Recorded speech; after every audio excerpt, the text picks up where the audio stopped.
naše problémy psychiky a duševného zdravia. Ale dobrou správou v celej tejto situácii je, že v riešení strachu a fóbií nám vie už pomôcť aj virtuálna realita. Viac sa už porozprávame s Martou Cesnakovou, hovorkyňou. Pardon, ja som sa... Nie. Áno, s Katarínou Ragačovou. Ospravedlňujeme sa za Slovenskú sporiteľňu. A krajšia, čo by mi neodpustila. Zase ona si robí čiaročky, koľkokrát bola citovaná za mesiac. Je to v poriadku. Pozdravujeme. Tak sa ospravedlňujem. S Martinom Polákom, psychologom a zakladateľom Game Therapy. Peknú dobré ráno vám. Dobré ráno vám želáme. Je to správne? Dobre, musíte sa pozrieť. Ja som sa zlákol, že či máme dobré podklady. Dobre, no tak hovoríme o tom, že teda fóbie, ľudia s nimi bojujú. Máme aj nejaké štatistiky, vedú sa, že ako sme na tom na Slovensku? Áno.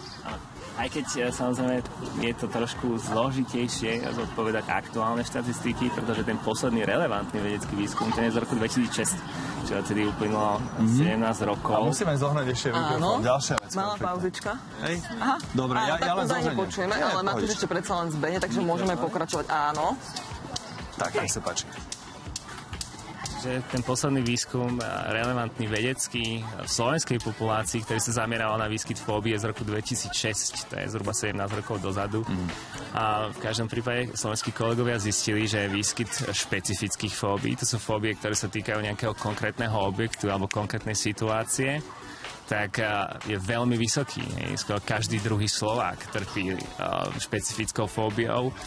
Čísla zo zahraničného výskumu sú o dosť nižšie, aj keď teda podľa môjho názoru stále veľmi vysoké. Tam je to zhruba 20% u mladých ľudí.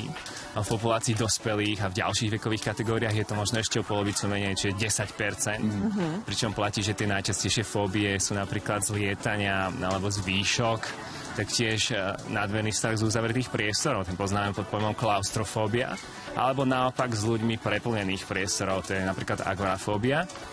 Tiež jeden z najčastejších strachov je strach z rozprávania na verejnosti a ten môže aspoň raz za život postihnúť aj každého tretieho z nás, že to je vyše 30%. To je veľmi vysoké číslo.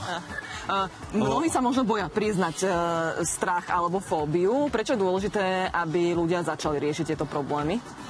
Je to dôležité preto, lebo fóbie ako také už sú klasifikované ako poruchy psychické. To znamená, že výrazným spôsobom ovplyvňujú naše fungovanie, znižujú našu kvalitu života, obmedzujú nás v každodennom fungovaní a bytí.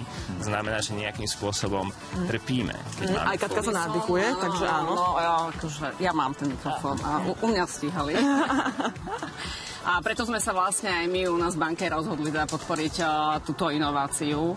Super, lebo tiež si uvedomujeme, že ten strach a fóbie a úzkosti narastli a chceli by sme teda, aby ľudia bojovali so svojím strachom a aby mali odvahu a aby dokázali mať lepšiu budúcnosť a fungovať lepšie, lebo len keď bojujú so strachom, tak dokážu fungovať. No, vedia ako keby prekročiť ten svoj tieň strachu a podobne. A už sme v úvode hovorili, že keď nie je dostatok odborníkov na to, tak sa hľadajú ako keby nejaké nové spôsoby.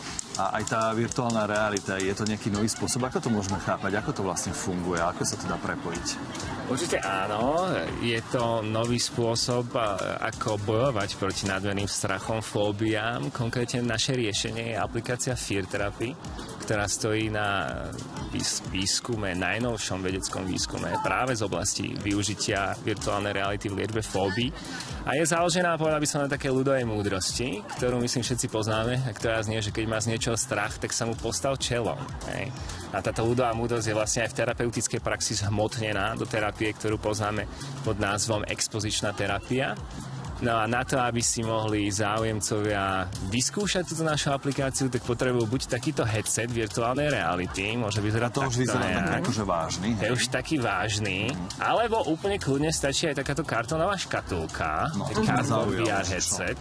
Do ňoho stačí vložiť mobilný telefón s operačným systémom Android a následne môžete navštíviť virtuálny svet, kde sa teda naučíte niekoľko základných terapeutických techník, ktoré vám pomôžu výrazným spôsobom zredukovať ten nadmerný strach alebo stres. Hej. Čiže ono to ako keby na mozog nejakým spôsobom pôsobí, že keď si to takto predstavujem. Postav sa strachu, ja to sa snažím moje deti vystavať strachu, tým pavúkom a tak a nič. A nič. Okay. Vieme si niekde vyskúšať túto novinku? A určite budeme takéto cardboardy rozdávať v našej zóne na najväčšom festivale letnom na Pohode budúci týždeň. A takisto si budú môcť ľudia vyskúšať túto terapeutickú hru aj cez headset v virtuálnej realite.